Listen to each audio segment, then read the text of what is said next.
Hello and welcome back to our course on Safety Management Systems. In Module 2, we are going to look at what causes accidents and James Reason's Swiss cheese model in a little more detail.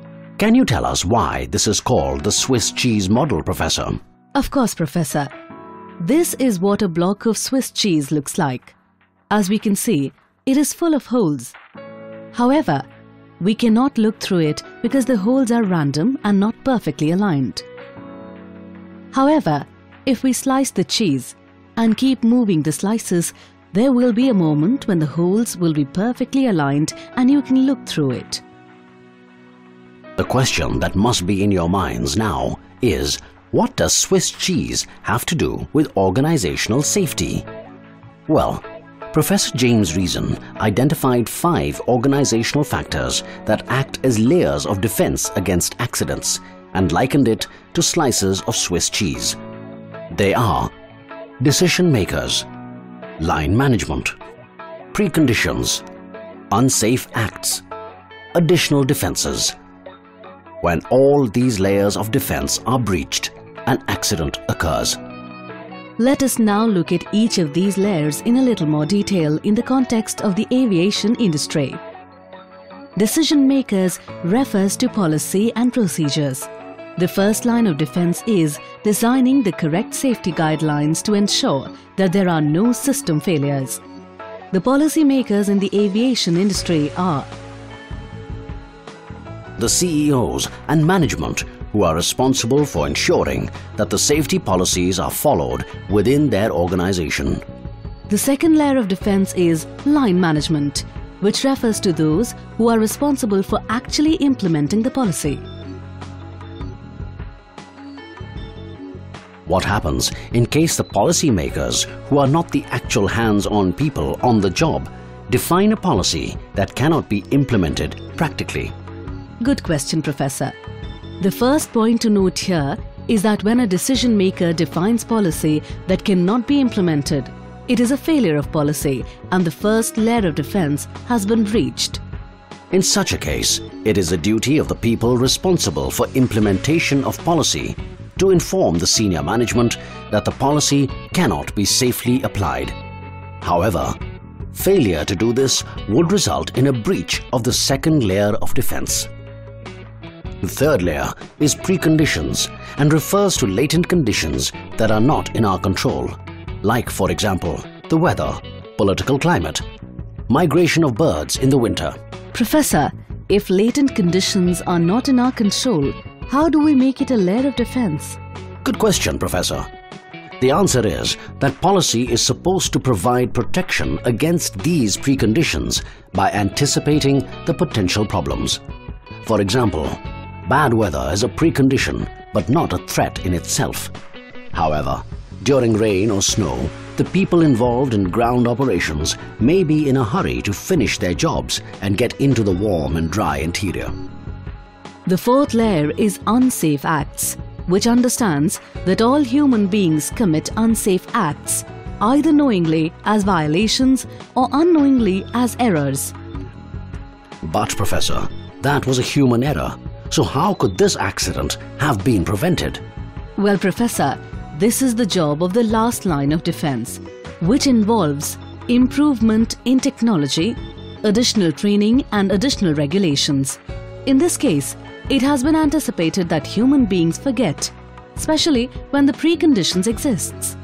Therefore, the policy dictates that all personnel working on airside count their tools before leaving to ensure that nothing is left behind on the apron as FOD, which may cause aircraft damage.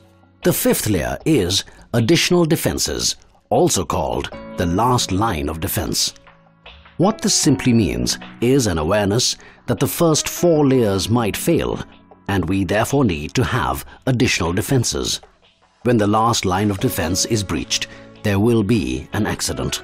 Today, Professor Orion and I are going to take you through a case study and an incident which is a perfect example of how a chain of errors led to an accident, to help you understand this model better. You know what I'm referring to, right, Professor? Indeed I do, Professor.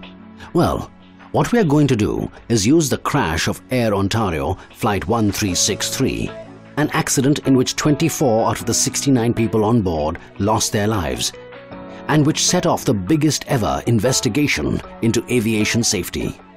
This also resulted in more than 200 different and far-reaching recommendations for safety in the aviation industry. But before we go into the details, let us take a look at this video. On March the 10th, 1989, Air Ontario flight number 1363 was on its way from Thunder Bay to Winnipeg and had stopped at Dryden Airport en route. It was snowing and visibility was poor. When the flight finally took off after a 2-hour delay, it did not gain altitude and crashed within 15 seconds at 962 meters of the airport. On the face of it, the cause of the accident was very clear. An aircraft took off in a snowstorm, and due to the weight of the accumulated snow on the wings, it crashed. Why should it have led to such an intensive investigation, Professor? That is a good question, Professor. After all, this is the aviation industry. Safety standards are amongst the highest in the world. There are weather forecasts. Aircraft take off in snow all the time.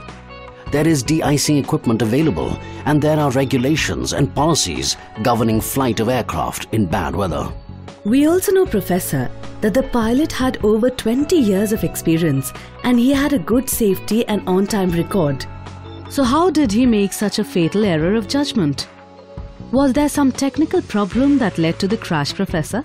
As it happened, Professor, in trying to find out exactly what happened to make Flight 1363 crash, the investigating committee discovered that it was not one single factor that led to the accident. Rather, there were a series of coincidences and events that came together perfectly. In other words, all the holes lined up and sealed the fate of the flight. Let us take a look at the unfolding of events in the context of the Swiss cheese model. March 10, 1989, Air Ontario Flight 1363 was preparing to take off from Thunder Bay, Canada to Winnipeg via Dryden. The flight was already behind schedule due to bad weather. The pilot was forced to take on 10 extra passengers because their partner airline had cancelled a flight, forcing the captain to defuel to make up for the weight of the extra passengers.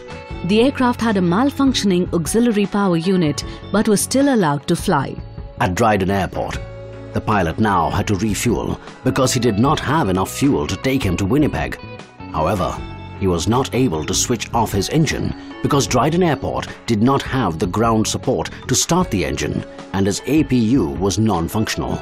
So if we look at the sequence of events up to now, on March the 10th, Flight 1363 was parked at Dryden Airport taking on fuel with the engines running in the middle of a snowstorm.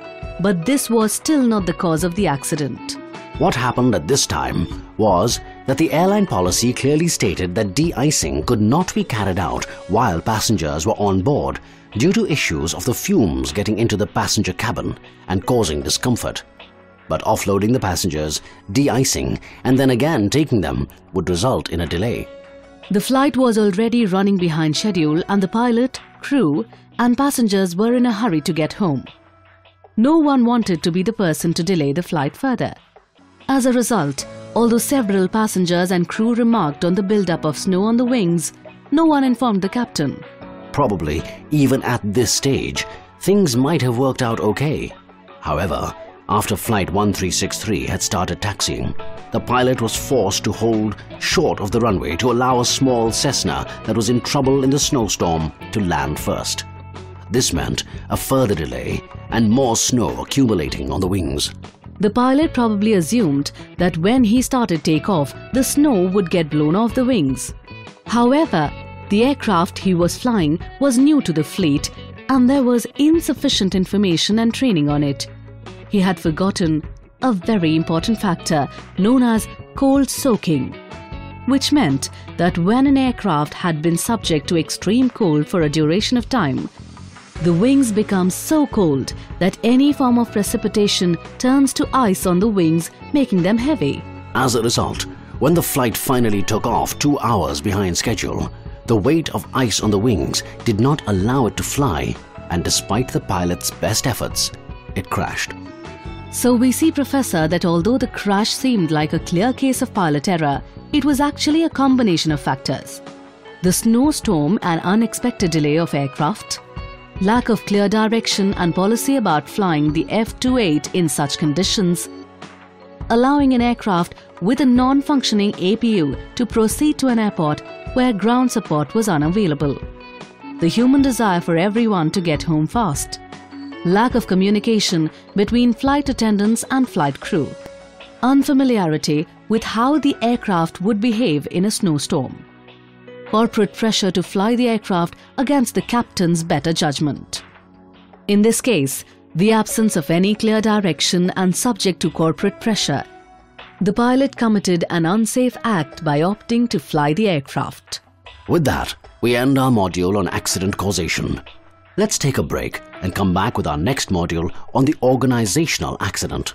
Thank you.